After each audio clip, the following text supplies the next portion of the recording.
Playmates! Dumating nga po galing ibang planeta si Tita Ella at Tito Jed. Excited nga po kami kasi may pasalubong po silang dala. Ang favorite po namin donut. Yay! Sakto nga po kasi merienda time na po kaya po kinain na po namin. Pagtapos po namin kumain nag-aya po bigla si Tita Ella sa favorite ni Tita Honey puntahan. Privé Spa and Aesthetic Center. Suking-suki po si Tita Honey dito.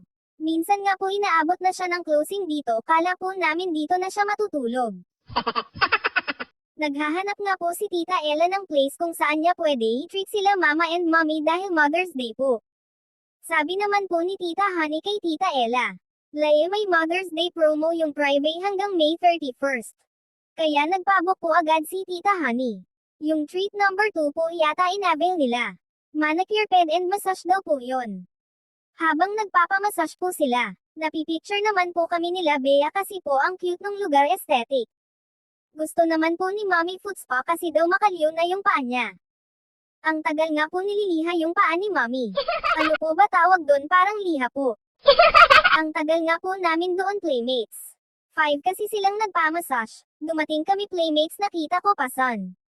Pag-uwi namin, muna nakita ko. Buti na lang po dinala namin yung natirang donuts. Syempre thank you Tita Ella sa treat na relax ang everyone. At thank you Tita Honey sa pagbudol kay Tita Ella.